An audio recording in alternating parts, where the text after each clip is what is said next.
Right now, Bitfarms Ltd is trading at 5.82 Canadian dollars.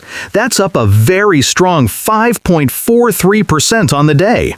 And the immediate reflexive thought for everyone watching this stock, whether on a sophisticated interactive brokers platform or just checking the Fidelity mobile app, is that Bitcoin must be having a great day. The assumption is that this is just the tail wagging the dog. Bitcoin moves, and Bitfarms, as a miner, simply follows with a bit of extra kick.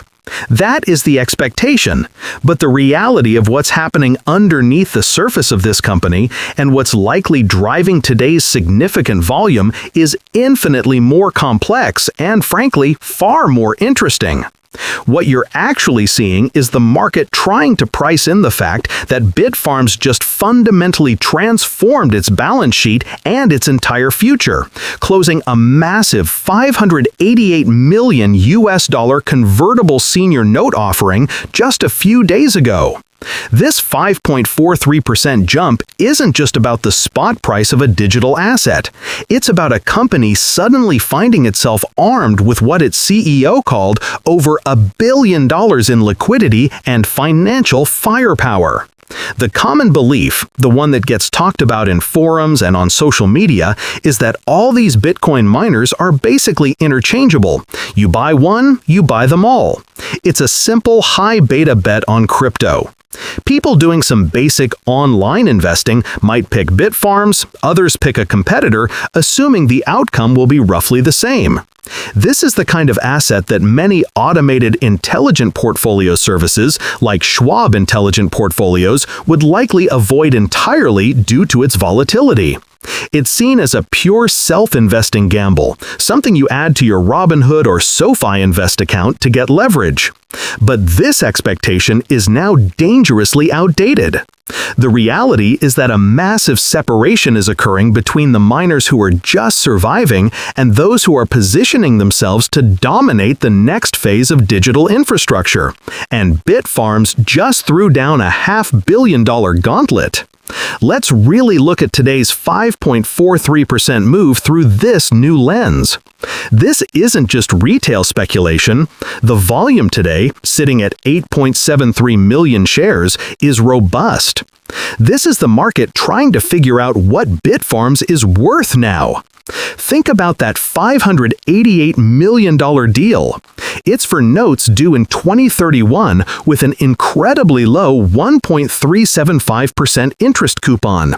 More importantly, the initial conversion price is set at approximately $6.86 US dollars. That's a 30% premium from when the deal was struck, a massive vote of confidence from the institutional players who bought these notes. These aren't traders on the Robinhood app buying Robinhood fractional shares. These are large-scale funds, the kind that use complex interactive brokers trading tools, effectively making a long-term bet that the company's stock will go significantly higher. Furthermore, Bitfarms cleverly used some of its own cash to purchase capped calls with a cap price of $11.88. This is a sophisticated move designed to reduce potential share dilution for existing stockholders, showing a level of financial engineering far beyond a simple dig for Bitcoin operation. This is what you expect from a mature tech company, not a commodity producer. So, why do they need this billion-dollar war chest? This is the other half of the reality check. The expectation is that they'll just buy more miners and dig more Bitcoin. The reality, as laid out in their recent reports, is a massive funded pivot into high-performance computing and artificial intelligence. This isn't a vague promise. This is a core strategy. They recently secured a separate $300 million debt facility from Macquarie Group, one of the world's largest infrastructure investors. That kind of institution doesn't just hand out money. That facility is earmarked specifically to fund the development of their Panther Creek location into an HPC AI data center. This is validation from the highest level. They've also been rebalancing their portfolio. They made headlines by acquiring Stronghold Digital Mining, a major U.S. player, while simultaneously and strategically selling their 200-megawatt Yaguazu site in Paraguay. The message is crystal clear. They are shifting focus from pure low-cost global mining to high-value, stable grid U.S. infrastructure that can serve the insatiable, energy-hungry AI market. This isn't just a Robinhood crypto play anymore. This is a company aiming to be an infrastructure provider for the AI build-out, competing in the same world as NVIDIA stock, but from the energy and data center side. This is where the analysis gets really critical for anyone with an individual brokerage account. Bitfarms is in a race. Its larger competitors like Marathon and Riot have the same idea. They are also talking about AI and HPC. The difference is that Bitfarms now has a fortress balance sheet, far more cash, and significantly less debt than its main rivals. While competitors are heavily indebted, Bitfarms just raised cheap, long-term capital. This gives them flexibility. They can weather a crypto downturn while simultaneously funding their AI build-out. This is a two-pronged strategy that the market is only just beginning to appreciate. This 5.43% move today is just the start of that repricing. This is why online investing requires this deeper look. You can't just compare market caps. You have to compare balance sheets, debt loads, and strategic partnerships. A SoFi robo-advisor isn't going to tell you this. This is the kind of investment help that comes from digging into the filings. Now, for those new to the name, what does Bitfarms actually do at its core? It's a Bitcoin self-mining company. They own and operate massive industrial-scale data centers, facilities in Canada, the US, and Argentina, filled with tens of thousands of specialized computers.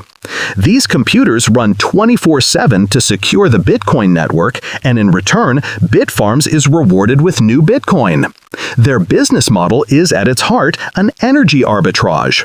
Their success is dictated by a simple formula. Can they mine a Bitcoin for less than it costs to buy one? This is why their entire focus is on securing the lowest cost, most reliable power possible, primarily from hydroelectric sources. This is a capital-intensive, high-stakes operation. It is nothing like buying Apple stock, which is backed by a consumer ecosystem, or even Tesla stock, which is a bet on manufacturing and battery technology. Bitfarms is a pure play on industrial energy conversion. This operational efficiency is what allowed them to survive the brutal post-halving environment of 2024. The Bitcoin halving, which cut the mining reward in half, was an extinction-level event for inefficient miners. The fact that Bitfarms is standing, let alone acquiring competitors and raising $500 million, tells you everything about their operational excellence.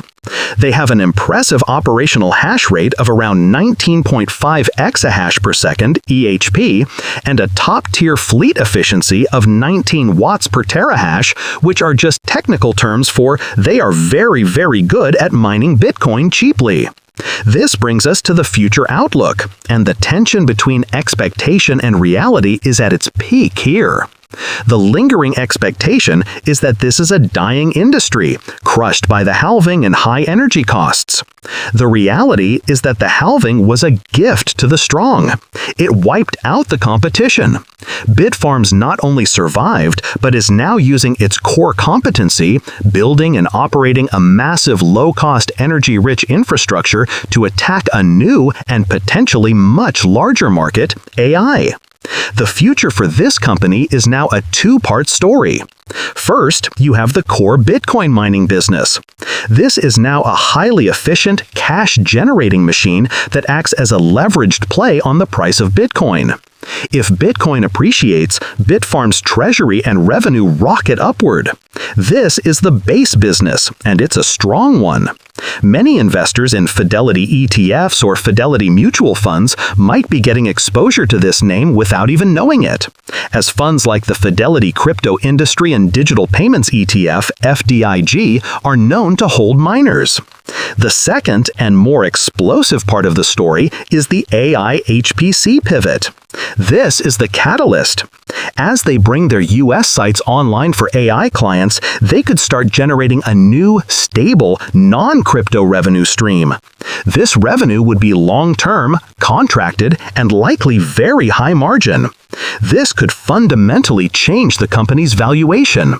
The market would no longer value it as a volatile crypto miner, but as a diversified, high-growth infrastructure and data center company. This is the upside that those billion-dollar institutional investors are betting on. The risks, of course, are immense. Execution is everything. Can they build out these HPC centers on time and on budget? Can they secure the big-name AI clients before their rivals, Mara and Riot, do?